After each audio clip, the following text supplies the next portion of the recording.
ఈ అవకాశం ఇచ్చిన సంఘ కాపర్లకు నా వందనాలు. అలాగే రవికుమార్ అన్ని గారికి కూడా నా వందనాలండి. రమేష్ వందనాలండి. అలాగే సంఘముగా కూడి మీరు దేవుని మాటలు ఆలకించాలని ఎంతో ఆసక్తితో వచ్చిన సంఘములకు నా వందనాలండి. నాకు ఇంత గొప్ప వాక్యాన్ని ఇచ్చిన దేవత దేవునికి మరొకసారి వందనాలు. ఈరోజు మన వాక్యము ఏంటంటే మన ధ్యానాంశము రాజ్యము. రాజ్యం అనగా ఏంటండి? మనకు రాజ్యం అనగానే ఏం గుర్తొస్తుంది? పరలోక రాజ్యం. ఇహలోక సంబంధం అయితే ఒక రాజు, అతనికి సేవకులు, ప్రజలు. ఒకసారి యోహాను సువార్త 18వ అధ్యాయం 36వ వచనం చదవండి.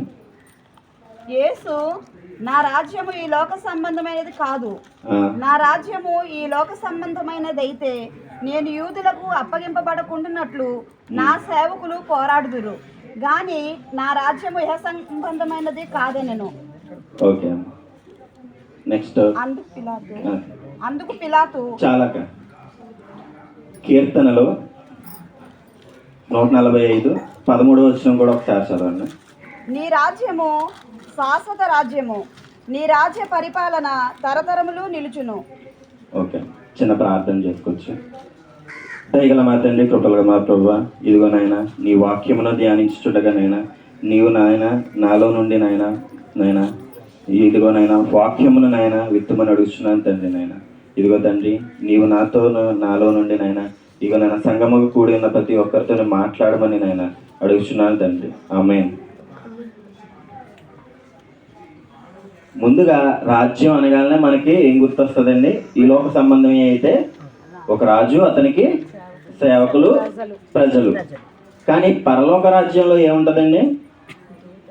మన తండ్రి అయిన దేవుడు, దేవదూతలు. మనకి అక్కడ ఏముంటదండి? ఆకలి ఉండదు, దప్పిక ఉండదు. అయితే ఈ రాజ్యముల గురించి, ఈ పరలోక రాజ్యము కొరకు మనం ఎక్కడి నుంచి ప్రస్తావన వచ్చిందో ఒక్కసారి చూద్దాము. మత్తయి సువార్త 3వ అధ్యాయము 1వ వచనము. మత్తయి సువార్త 3వ అధ్యాయం 1వ వచనము. ఆ దినములయందు బాప్తిస్మమిచ్చు యోహాను వచ్చి పరలోక రాజ్యము సమీపించి ఉన్నది, మారు మనసు పొందుడని యూదయ అరణ్యములో ప్రకటించుచుండెను. ప్రభువు మార్గము సిద్ధపరచుడి, ఆయన త్రోవలు సరళము చేయుడని అరణ్యములో కేకవేయు ఒకని శబ్దము అని ప్రవక్త అయిన యెషయా ద్వారా చెప్పబడిన వాడు ఇతడే. ఏంటంటే ముందు బాప్తిస్మం ఇచ్చి యోహాను ఏం చెప్తున్నారంట? పరలోక రాజ్యము సమీపించున్నది. మనం దానికి ఏ విధంగా సిద్ధపడాలండి? మారు మనస్సు పొంది పరలోక రాజ్యముల కొరకు సిద్ధపడాలి. మారు మనస్సు ఒకటే సరిపోద్దమ్మా? మన సహోదరులను కూడా ప్రేమించాలి. అలాగే మనము దేవుని యందు భయభక్తులు కలిగి ఆయన చెప్పే ప్రతి మాటను అనుసరించగలిగితేనే మనం పరలోక రాజ్యం చేరుకుంటాం. ఇదే మాటను అనుసరించి మన తండ్రి అయిన మన ప్రభు అయిన యేసుక్రీస్తు వారు కూడా పరలోక రాజ్యమును అనే మాటతోనే ఆయన సువార్తను ప్రారంభించారండి. ఒకసారి మత్తయి సువార్త 4వ అధ్యాయము 17వ వచనము. మత్తయి సువార్త 4వ అధ్యాయం 17వ వచనము. అప్పటి నుండి యేసు పరలోక రాజ్యము సమీపించి ఉన్నది గనుక మారు మనసు పొందుడని చెప్పుచు ప్రకటింప మొదలు పెట్టాను. ఇక్కడ యేసు ప్రభు వారు ఏం చేస్తున్నారండి? ఆయన సువార్త మొదలు పెట్టిందే పరలోక రాజ్యం కొరకు. ఆయన మొదటిగానే ఆయన మాట్లాడింది కూడా పరలోక రాజ్యం కొరకే. అంటే నిన్ను నన్ను ఆయన పరలోక రాజ్యంలో అతనితో కూడా తీసుకెళ్ళడానికి ఎంత ఆసక్తి చూపుచున్నాడో ఈ మాటలో మనం తెలుసుకోవచ్చండి. అట్టి రీతిగా దేవుడు మనల్ని ఆయనతో కూడా పరలోక రాజ్యాన్ని చేర్చాలని ఎంతో ఆశపడుచున్నాడు. మరి మనం పరలోక రాజ్యం చేరాలంటే మనం ఏం చేయాలండి? మారు మనసు, ఇంకా సహోదరులను ప్రేమ ఆయన ఆజ్ఞలు పాటించాలి. ఇంకా సహోదరులను సహోదరుల యందు ప్రేమ కలిగి ఉండాలి. అది కూడా ఒకసారి బైబిల్ ద్వారానే క్లుప్తంగా చూసేద్దాము. లూకా సువార్త 18:8. 18:18. ఒక అధికారి ఒక అధికారి ఆయనను చూచి సద్బోధకుడా నిత్య జీవమునకు వారసుడు నేనేమి చేయవలనని చదవండి అక్కడ. అడిగాను. చదవండి. ఆయనను అడిగాను. అందుకు యేసు, నేను సత్పురుషుడనని ఎలా చెప్పుచున్నావు? దేవుడొక్కడే తప్ప మరి ఎవడునూ సత్పురుషుడు కాడు. వ్యభిచరింపవద్దు, నరహత్య చేయవద్దు, దొంగిలవద్దు. ఒకసారి ఏం చేయకూడదు అంటే పరలోక రాజ్యం వెళ్ళాలంటే వ్యభిచరింపవద్దు, దొంగలింపవద్దు, నరహత్య చేయవద్దు. కంటిన్యూ చేయక అబద్ధ సాక్ష్యము పలుకవద్దు. ఎవరి మీద అబద్ధ సాక్ష్యం అంటే ఏం అక్కర్లేదండి. మనం ఇరుగు పొరుగు వారి మీద చాడీలు చెప్పుకుంటాం చూడండి, అవి సరిపోతాయి. అక్క చెప్పక్క. నీ తల్లిదండ్రులను సన్మానింపుము ఆజ్ఞలను ఎరుగుదువు కదా అని అతనితో చెప్పాను. ఇంకా చదవక. అతడు బాల్యము నుండి వీటినన్నిటిని అనుసరించుచునే ఉన్నానెను. ఒక్క నిమిషం. ఏం చేస్తున్నాడంటే ఆయన చిన్నప్పటి నుండి ఆ ఆజ్ఞలన్నీ అనుసరించుకుంటూ వస్తున్నాడంటండి. ఆ ఆజ్ఞలు అనుసరిస్తే సరిపోతుందండి? ఆ ఆజ్ఞలు పాటిస్తే పరలోక రాజ్యం వెళ్తాం, కరెక్టే.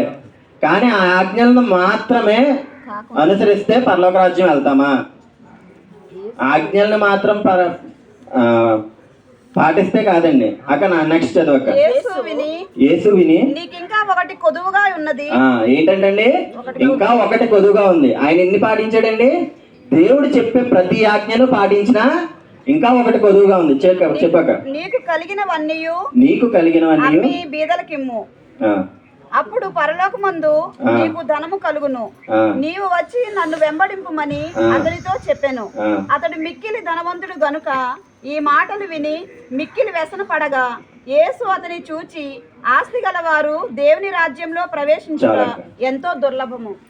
ఏంటంటే ఆ ఆస్తిని అంతా అమ్మి దేవుని వెంబడించమంటే ధనవంతుడు ఏం చేశాడండి? ముఖం చిన్నబుచ్చుకున్నాడు. మనం ఏం చేస్తాం ఈ రోజుల్లో? మనకున్నదంతా ఇచ్చామంటే మనం అలాగే చిన్నబుచ్చుకొని వచ్చేస్తాం. కానీ దేవుడు ఏమంటున్నాడంటే, నీకున్న సమస్తమును, నీకున్న ప్రతి దానిని అది వెలకట్టకుండా దేవుని కొరకు వదిలేసి నీవు వచ్చినట్లయితే, నీవు ఆయన్ని వెంబడించినట్లయితే నీకు నిత్యముగా పరలోక రాజ్యం ఆయన ఇస్తాడండి. కానీ ఇక్కడ ధనవంతుడు ఏం చేశాడు? తన ధనాన్నంతా ఇవ్వడం ఇష్టం లేక, ధనం ఉంటే చాలు నాకు, ఈ లోకంలో ఏదైనా చేసుకోవచ్చు అనుకున్నాడు. ఈ లోకం మనకి శాశ్వతం అండి? ఈ లోకం అనేది మనకి అశాశ్వతమైనది. ఈ లోకంలో మనం ఎంతకాలం ఉంటామో మనకే తెలియదు. గనుక మనము ఆయన నిత్య పరలోక రాజ్యానికి చేరుకునే విధంగా మనం జీవించాలి. ఆయన చెప్పే ప్రతి మాటను పాటిస్తూనే ఆయనను వెంబడించాలని చెప్తున్నాను. తర్వాత లూకా సువార్త 5, లూకా సువార్త 4వ అధ్యాయము 5వ వచనం 6వ వచనం. అప్పుడు అపవాది ఆయనను తీసుకొని పోయి భూలోక రాజ్యములన్నిటినీ ఒక నిమిషంలో ఆయనకు చూపించి, ఈ అధికారం అంతయు ఈ రాజ్యముల మహిమయు నీకు ఇత్తును. అది నాకు అప్పగింపబడి ఉన్నది. అది ఎవనికి నేను ఇవ్వగోరుదునో వానికి ఇత్తును. కాబట్టి నీవు నాకు మ్రొక్కితవా, ఇదంతయు నీదొగునని ఆయనతో చెప్పాను. చాలా ఏంటంటే ఇక్కడ సాతాను ఏం చేస్తుంది? దేవునికి భూలోక రాజ్యం మీద అధికారం ఇస్తానని దేవునితో ఒడంబడిక చేసుకుంటుంది. దేవునికి భూలోక రాజ్యం ఇస్తుందంటండి. అయితే ఇక్కడ ఏం చెప్తుంది సాతాను? భూలోక రాజ్యము ఆయన వశంలో ఉందంటండి, సాతాను వశంలో. అంటే మనం ఈ లోకానికి చెందిన వాళ్ళమా పరలోకానికి చెందిన వాళ్ళం అండి? ప్రస్తుతానికి ఈ లోక సంబంధులు. మనం ఎక్కడికి వెళ్ళాలి అంటే మనం ఏ రీతిగా జీవించాలి? మనకి ఎన్ని ఇబ్బందులు ఉన్నా, ఎటువంటి ప్రెషర్ ఉన్నా, మనం దేవుని కొరకు జీవిస్తే మనం పరలోక రాజ్యం వెళ్తాం. అదే రీతిగా సాతాను ఏమంటుందంటండి?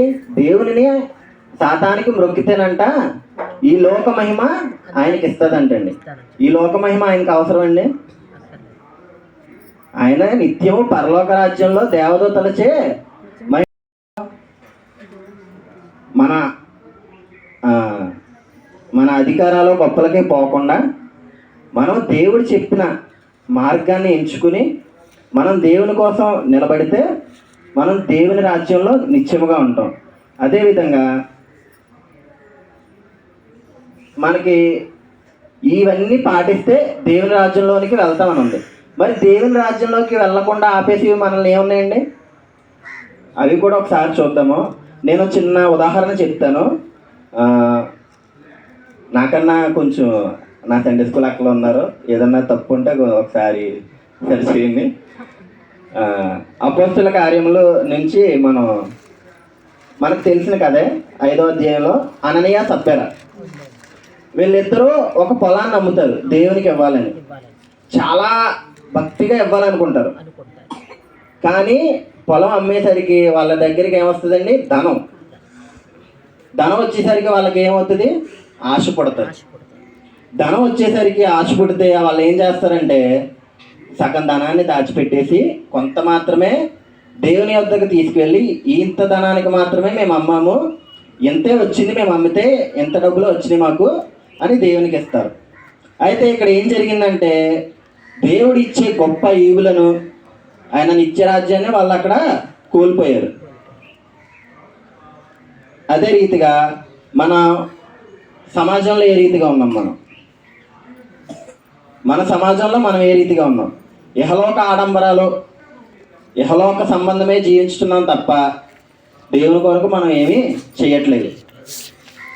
అదే మన సంఘంలోనికి వస్తే సంఘంలో పదవి కావాలి కానీ దేవుడి పనులు జరగకూడదు. సంఘంలో పేరు ఉండాలి కానీ దేవుని పనుల్ని అడ్డుకోనాలి. అట్టి రీతిగా మన సంఘాలు మనకన్నా చిన్న సంఘాలు ఉన్నాయి కానీ అవి ఇప్పుడు ఎంతో అభివృద్ధి చెందున్నాయి. మనది ఎప్పుడైంది? 150 సంవత్సరాల చరిత్ర కలిగిన సంఘము ఇంకా ఎక్కడున్న గొంగలి అక్కడలానే ఉంది. కానీ మనకన్నా తర్వాత స్టార్ట్ అయిన సంఘాలు ఈ రోజులో ఏ రీతిలో ఉన్నాయండి? చాలా అభివృద్ధిలో ఉన్నాయి. అట్టి రీతిగా మనము మన సంఘాన్ని అభివృద్ధి పరచుకోవాలంటే మనము, మన పెద్దలు, మన సంఘము కలిస్తేనే అందరూ ఒక మాట మీద ఉంటే మన సంఘాన్ని మనం నిలబెట్టుకోగలం. అదే రీతిగా ఇక్కడ ఇంకొక మొదటి కొరింథీ 6వ అధ్యాయము 8వ వచనం 11 వరకు అమ్మ. అయితే మీరే అన్యాయం చేయుచున్నారు, అపహరించుచున్నారు, మీ సహోదరులకి ఇలాగూ చేయుచున్నారు. అన్యాయస్తులు దేవుని రాజ్యమునకు వారసులు కానేరని మీకు తెలియదా? మోసపోకుడి. జారులైనను, విగ్రహారాధకులైనను, వ్యభిచారులైనను. ఏంటంటే అన్యాయస్తులు దేవుని రాజ్యము చేరరు. అన్యాయస్తులు అంటే ఎవరండి? దేవుని పేరు చెప్పి దేవుని నామాన్ని కించపరిచేవారు, దేవుని పనులకు అడ్డంగా ఉండేవారు, దేవుని పేరు చెప్పి ఆయనను దేవుని ధనాన్ని దొంగిలించేవారు, దేవుని పేరు చెప్పి మోసాలు చేసేవారు. అయితే వీళ్ళందరూ ఏ రీతికి వస్తారంటే అండి? అన్యాయస్తుల రీతిలోకి వస్తారు. అన్యాయస్తులు ఏంటంటే దేవుని రాజ్యమునకు వారసులు కానేరని మనకి దేవుడు తేటతలగా చెప్తున్నాడండి. మనం అన్యాయస్తులుగా ఉన్నామా? దేవుని యందు విశ్వాసం కలిగి ఉన్నామా? మన కళ్ళ ముందు ఏదైనా జరిగినప్పుడు దాన్ని ప్రశ్నించకపోతే అది అన్యాయం కింద వస్తుందండి. ఇప్పుడు మన కళ్ళ ముందు ఏదైనా జరుగుతుంది అనుకో, దాన్ని మనం ఖండిస్తే దేవుడు మనల్ని దీవిస్తాడు, మెచ్చుకుంటాడు. అదే రీతిగా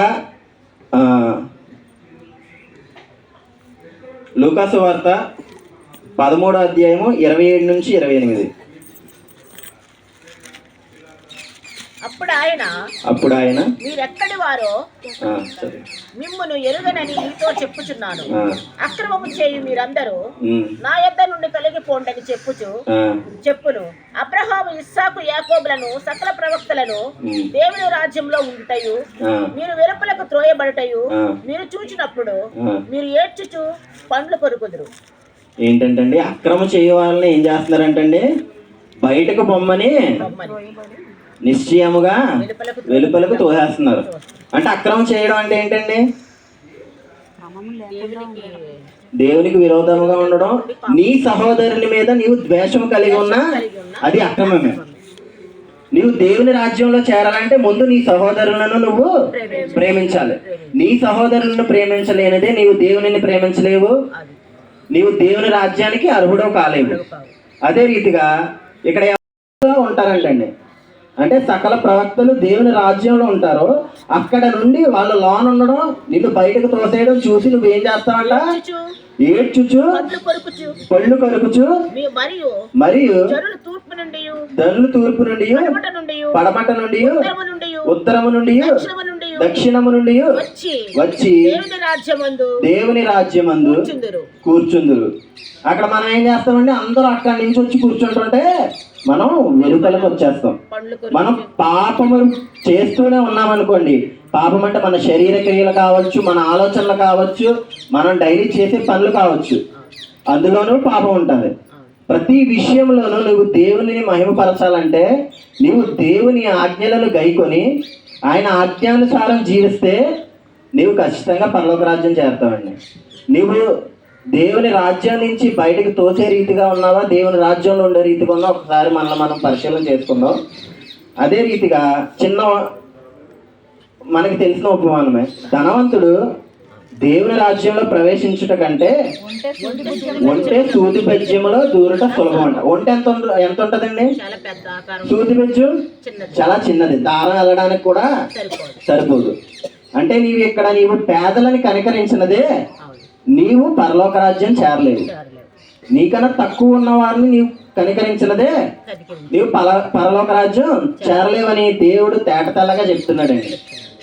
ఒంటి అసలు సూది బెజ్జుల్లోకి వెళ్తుందండి, కానీ అది ఎల్లుట సులభం అంట. మనం పరలోక రాజ్యం చేరుట చాలా కష్టం అంటండి. ధనవంతుడు అంటే అందరూ ధనవంతులే కాదండి, మనకన్నా తక్కువ పొజిషన్లో ఉన్న వాళ్ళని మనం పట్టించుకోకపోతే మనం ధనవంతుడి లెక్కలోకి వస్తాం. ఒకడు కొత్తగా జన్మిస్తేనే గాని అతడు దేవుని రాజ్యం చూడడు. ఏంటంటే అండి కొత్తగా జన్మించడం అంటే ఏంటండి? మారు మనస్సు. నీవు ప్రతి పాపాన్ని విడిచిపెట్టాలి దేవుని యందు. నీవు దేవునికి నేను ఏం చేస్తున్నానో నేను ఎవరికి కనిపించట్లేదు కదని నీవు రహస్యమందు చేసిన పాపం కూడా దేవునికి తెలుస్తుందండి. ప్రతి పాపమును విడిచిపెడితే నీవు నిత్యముగా దేవుని రాజ్యానికి అర్హుడవుతావు. లేదంటే ఏం చేస్తారంటే దేవుడు బయటకు తోసేస్తాడు. దేవుని రాజ్యంలో ఏముంటాయండి? దేవుని రాజ్యంలో ఏముంటాయి? దేవుని రాజ్యంలో భోజన పానాలు ఉండవు, కానీ నీతియు సమాధానము పరిశుద్ధాత్మ ఆనందము అక్కడ ఉంటుందంటండి. ఏముంటదండి? నీతియు సమాధానము పరిశుద్ధాత్మ ఆనందము. ఇవి మనం కాదు. ఒకసారి దానియేలు తీయండి. దానియేలు 1-3, 12వ అధ్యాయం 1-3.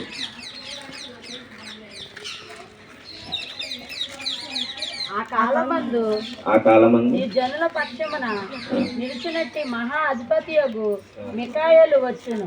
అప్పుడు నీ జనులు రాజ్యముగా కూడిన కాలము మొదలుకొని ఈ కాలము వరకు ఎన్నటికీ నీ కలుగునంత ఆపద కలుగును. అయితే నీ జనులలో గ్రంథమునందు దాఖలైన వారెవరో వారు తప్పించుకొందరు, మరియు సమాధులలో నిద్రించు అనేకులు మేలుకొనేదరు. కొందరు నిత్యజీవం అనుభవించుటకును, కొందరు నిందల పాలగుటకును, నిత్యంగా హేయులగుటకును మేలుకొందరు. బుద్ధిమంతులైతే ఆకాశ మండలంలోని జ్యోతులను పోలిన వారే ప్రకాశించెదరు. నీతి మార్గమును అనుసరించి నడుచుకున్నట్లు ఎవరు అనేకులను త్రిప్పుదురో వారు నక్షత్రముల వలె నిరంతరమును ప్రకాశించెదరు. దానియేలు, నీవు ఈ మాటలను మరుగు చేసి అంత్యకాలము వరకు ఈ గ్రంథమును ముద్రింపుము. చాలా మంది నలుదిశలో సంచరించి నందున తెలివి అధికమగును అని నాతో మాట్లాడు గాబ్రియేలును నాతడు చెప్పాను. ఇక్కడ మనకి ఏం చెప్తున్నాడంటే, ఆ కాలమందు నీ జనుల పక్షమున మికాయేలు. ఏ కాలం అంటే అది? ఆ కాలమందు మికాయేలు ఏ కాలంలో వస్తారండి? మికాయేలు దేవదూత. మన యందు పోరాడడానికి, మన యందు నిలబడడానికి. రెండవ రాకడలో మికాయేలు దేవదూత మన యందు వచ్చి మన పక్షమున పోరాడుతుంది.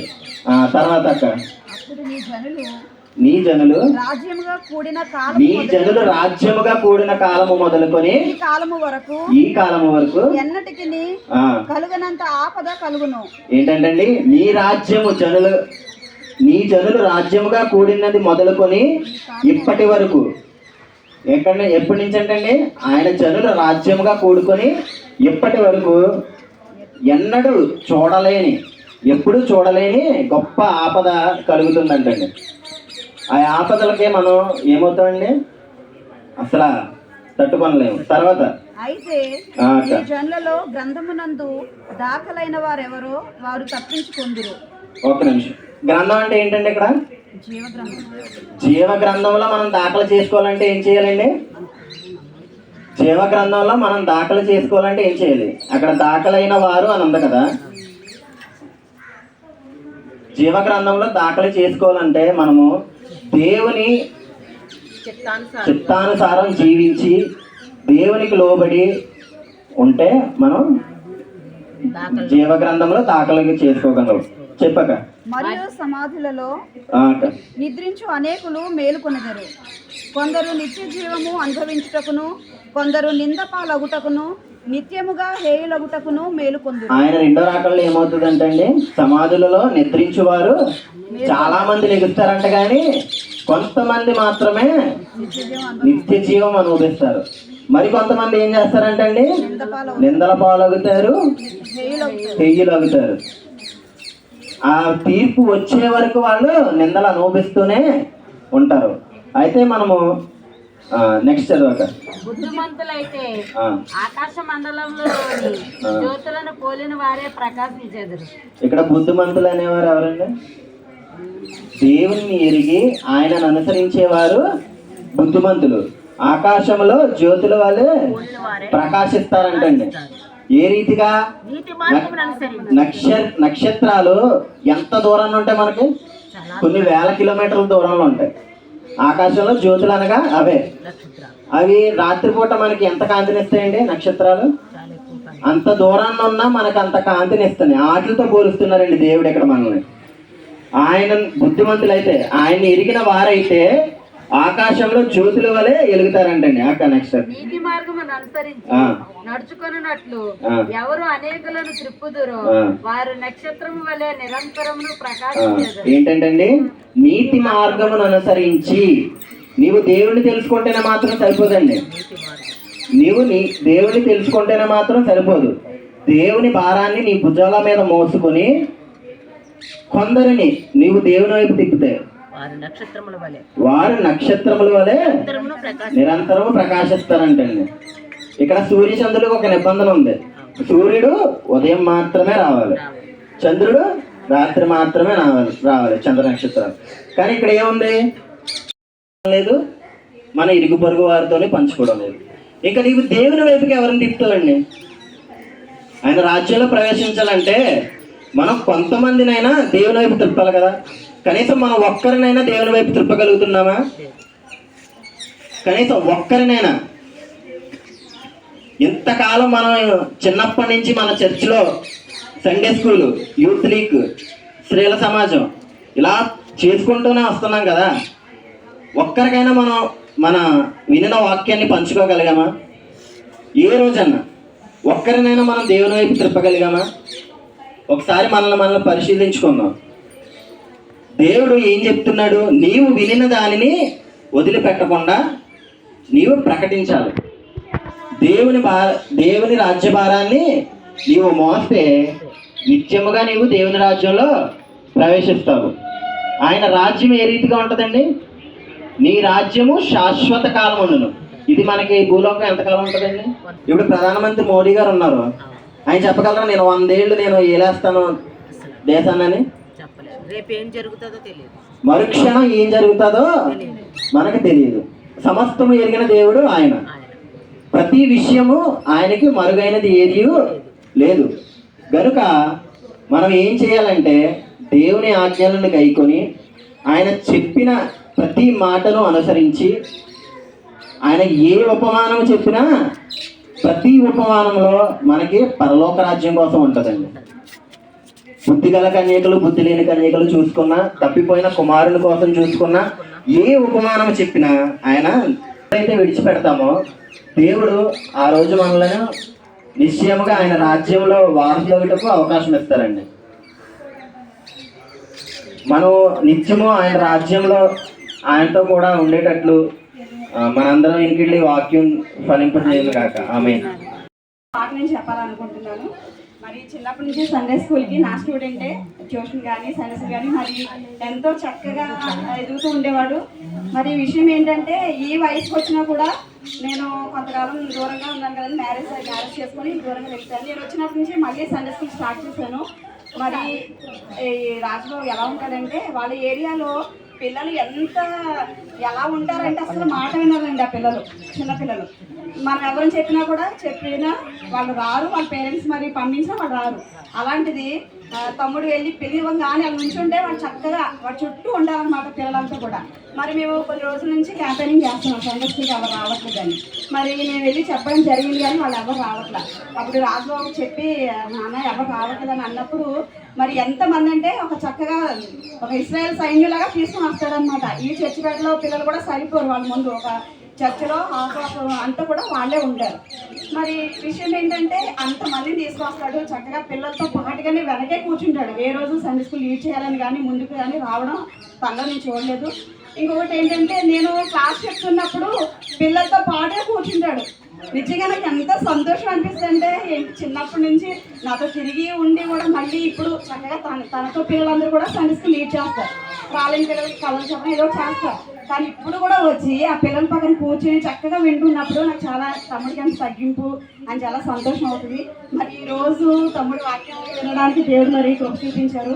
మరి దేవుడు చక్కగా ఆ బిడ్డను వాడుతున్నందుకు మరి చాలా సంతోషంగా ఉంది. మరి అలాగే రానున్న దినాల్లో ఇంకా ఎంతో గొప్ప పరీక్షలు చేయాలని తమ్ముడు మరి నేను దేవునిలో ఆశీర్వదిస్తున్నాను. మరి తమ్ముడికి అందరూ కూడా ఒకసారి అభినందిద్దాం. చూడగా నా ప్రభా అనేకమైన దినముల నుంచి ప్రభా ప్రతిరోజు నీ వాక్యంతో మాతో మాట్లాడుతున్నందుకు నీకు వందనాలు యేసయ్యా. అయా ఇదిగో మీ వాక్యాన్ని నీ విడిచిపెట్టిన మాత్రమే కాకుండా నాయన నీ యొక్క సువార్తను ప్రకటించి నా ప్రభువా నాయన ఒక ఆత్మనన్న రక్షించగల శక్తి మాకు దయచే ప్రభువా. ఎప్పుడు వినేవారిమే కాకుండా నా ప్రభా వాక్యాన్ని సువార్తను ప్రకటించే బిడ్డలుగా మాకు సహాయం చేయమని అడుగుచున్నాం ప్రభా. అయా మేమందరము కూడి నా ప్రభా ఇదిగో బాబు బిడ్డ నాయన ఇగో మదర్ సింగిపేట నుంచి వచ్చిన బిడ్డ విజయరాజు బిడ్డ నా ప్రభా ఎంత విపులముగా అనేకమైన రిఫరెన్స్తో మాతో వాక్యంతో మాట్లాడిన బిడ్డ నా ప్రభా ఆ బిడ్డను ఆయుత్తపరచండి నా ప్రభా. ఆ బిడ్డను ఇంకా నువ్వు చిన్నప్పటి నుంచి నీ ఎంత విశ్వాసము కలిగి నా ప్రభా అక్కడ మాట వినలేని బిడ్డల్లో నుంచి ఒక ఉద్యమం పుట్టుకొచ్చినట్టుగా వచ్చింది ప్రభా బిడ్డ. నాయన ఆ బిడ్డను ఆయుత్తపరచండి, ఆ బిడ్డ కుటుంబాన్ని దీవించండి, ఆ బిడ్డ చేస్తున్న పరిచర్యనంతటిని దీవించి ఇంకా అంచెలంచెలుగా హెచ్చించి నాయన ఆ బిడ్డను దీవించమని అడుగుతున్నారు ప్రభా. ఇంకా అనేకమైన చోట్ల ధైర్యంగా నీ కోసం మాట్లాడే శక్తి ఆ బిడ్డకు దయచేయమని అడుగుతున్నాను ప్రభా. అలాగే నా ప్రభా ఇదిగో మా రమేష్ బాబు గారిని దీవించండి, ఆశ్రదించండి ప్రభా. బిడ్డ నా ప్రభా ఎంతగానో ప్రయాసపడి తండ్రి దినచర్యలో తన యొక్క డ్యూటీని చేసుకుంటూ నా ప్రభా వాక్యాన్ని చెప్పుచుండగా నా ప్రభా ఆ బిడ్డకి శక్తిని బలాన్ని దయచేసేవాడవు నీవే ప్రభా.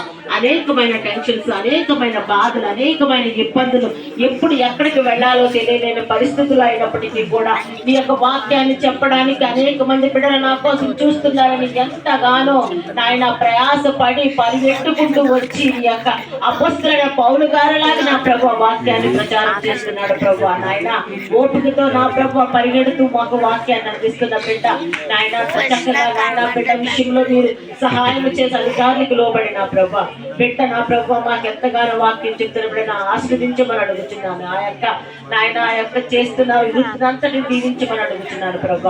అలాగే ఇక్కడ తండ్రి మరి అమ్మ సతీష్ బాబు నా ప్రభు ఎంతగానో నీ అందు విశ్వాసము కలిగిన బిడ్డల ప్రభు నమ్మ నా ప్రభు. స్వాతి నా ప్రభు నీ అందు విశ్వాసము కలిగి నీ మాటలను నీ ఆజ్ఞలను పాటించే బిడ్డల ప్రభు నాయన వారు చేస్తున్న పరిచర్యనంతటిని దీవించండి, ఆ బిడ్డలందరినీ దీవించండి. అలాగే అభిషేక్ బాబు తండ్రి 10th క్లాస్ ఎగ్జామ్స్ రాస్తుండగా ఆ బిడ్డకి మీరు తోడై ఉండమని అడుగుతున్నాను. ఎందుకంటే ఆ బిడ్డ నీ యొక్క సేవలో వాడబడే బిడ్డ ప్రభు అలాగే తండ్రి అలాగే బ్లెస్సింగ్ కూడా జ్ఞాపకం చేసుకో. అలాగే లూదియా పాప వాళ్ళ ప్రార్థన టీంని కూడా ప్రార్థన యోధుల టీంని కూడా జ్ఞాపకం చేసుకోమని అడుగుచున్నానయ్యా. అలాగే ఇప్పుడు తండ్రి ఆముదాల భవానీ గారు నా ప్రభా అగో ఇద్దరు మనవల కోసం నా ప్రభా ప్రార్థించమని కోరారు ప్రభా. తేజస్సు తండ్రి సందీప్ ఇద్దరు బిడ్డలను మీరు దీవించండి, ఆస్వాదించండి. ఈ రోజు పుట్టినరోజు ప్రభా, మరో సంవత్సరాల దయా కిరీటాన్ని దయచేసిన తండ్రి నీకు వందనాలు యేసయ్యా. నాయన ఇగో తండ్రి ఆవిడిస్తున్న అల్పాహారంలో మీరు తోడుగా ఉండండి. ఆ కుటుంబాన్ని ఇంకను తండ్రి 30 60 100 ఫలించే భాగ్యాన్ని దయచేయమని నా ప్రభా కుటుంబం అంతటినీ జ్ఞాపకం చేసుకోమని అడుగుచున్నానయా. అయా ఇదిగో తండ్రి పరలోక రాజ్యంలో మేము చేరాలంటే ప్రభా నీ యొక్క ఆజ్ఞలు పాటించాలి ప్రభా, నీ చిత్తానుసారముగా నడవాలి ప్రభా. నాయన మాటలు చెప్పడమే కాదు ప్రభా, క్రియలు కూడా కలిగి ఉండాలి ప్రభా. మేమందరము ప్రభా కలిగి ఉండి నా ప్రభా ఏదైనా తప్పు చేసినప్పుడు ఖండితముగా బాబు చెప్పాడు విజయరాజు బాబు, ఏ తప్పు జరిగినప్పుడు దేవాలయంలో ఖండించే వారముగా ఉండాలి ప్రభా. ఆ ఖండించకపోతే మనము కూడా అన్యాయం చేసిన వారం అవుతాం ప్రభా. అలాంటి పౌరుషము కలిగి మేము జీవించే భాగ్యాన్ని దయచేయమని నా ప్రభా ఇదిగో తండ్రి ఒక్కసారి నా కుటుంబాన్ని జ్ఞాపకం చేసుకోమని ఇక్కడ కూడిన ప్రతి ఒక్క బిడ్డని అలాగే తండ్రి ఇగో నా యొక్క తండ్రి ఎంతగానో బలహీనంగా ఉంది ప్రభు మా సుశీలక్క, ఆ బిడ్డకు మీరు తండ్రి శక్తిని బలాన్ని కాళ్ళల్లో ఓపికని దయచేసి మీ విశ్వాసగా ఉంచుకోమని అడుగుచున్నానయ్యా. ఇంకా అనేక మంది బిడ్డలు ఇక్కడ తండ్రి ఆరోగ్యాలతో బాధపడుచుండగా మీ కృప వారికి దయచేయమని నా ప్రభా పాటలు పాడే బిడ్డలను ఆరాధన చేసే బిడ్డలను తండ్రి వాక్యం చెప్పే ఇద్దరు బిడ్డలను మీరు జ్ఞాపకం చేసుకోమని ఈ చిన్ని ప్రార్థన నీ పాద సన్నిధికి చేర్చుకోమని అలాగే మరి ముఖ్యంగా పార్టీ ఇస్తున్న వదిలి కుటుంబానికి మరి ఒకసారి నాయన వందనాలు చెప్పుకుంటూ వారి కుటుంబాన్ని ఆస్వాదించమని నా ప్రభువును రక్షకుల నజరుడైన యేసు క్రీస్తు నామములో ప్రార్థిస్తున్నాను తండ్రి, ఆమేన్. పరలోకమందున్న మా తండ్రి నీ నామం పరిశుద్ధపరచబడును గాక, నీ రాజ్యం వచ్చును గాక, నీ చిత్తం పరలోకమందు నెరవేర్చున్నట్లు భూమి మీద నెరవేరును గాక. మరి ఆహారం మీద మాకు దయచేయము, మన అపరాధం చేసిన వారిని మేము క్షమించిన ప్రకారం మా అపరాధం క్షమించము, శోధనలోనికి దయకాకూడని జరిపించము. రాజ్యము శక్తియు మహిమయు నిరంతరము నీవే ఉన్నావు తండ్రి, ఆమేన్. పరిశుద్ధాత్మ దేవుని యొక్క కృపా కనికరము ఆదరణ కూడొచ్చిన ప్రతి బిడ్డకును మరి అనారోగ్యంతో బాధపడుతున్న వారికి, 10th క్లాస్ ఎగ్జామ్స్కి ప్రిపేర్ అవుతున్న వారికి, ఉద్యోగాల కోసం ప్రయత్నిస్తున్న వారి కోసం, వివాహాల కోసం ఎదురు చూస్తున్న వారి కోసం, అయా బిడ్డల కోసం ఎదురు చూస్తున్న వారి కోసం, కుటుంబ వ్యధలతో బాధపడుతున్న వారి కోసమును ఈరోజు వాక్యము బోధించినటువంటి నీ దీన దాసుని కోసము ఆయన ఈరోజు మరి టీ పార్టీ ఏర్పాటు చేసిన కుటుంబంకు నిరంతరము తోడయుండి నడిపించును గాక. ఆమేన్ ఆమేన్ ఆమేన్.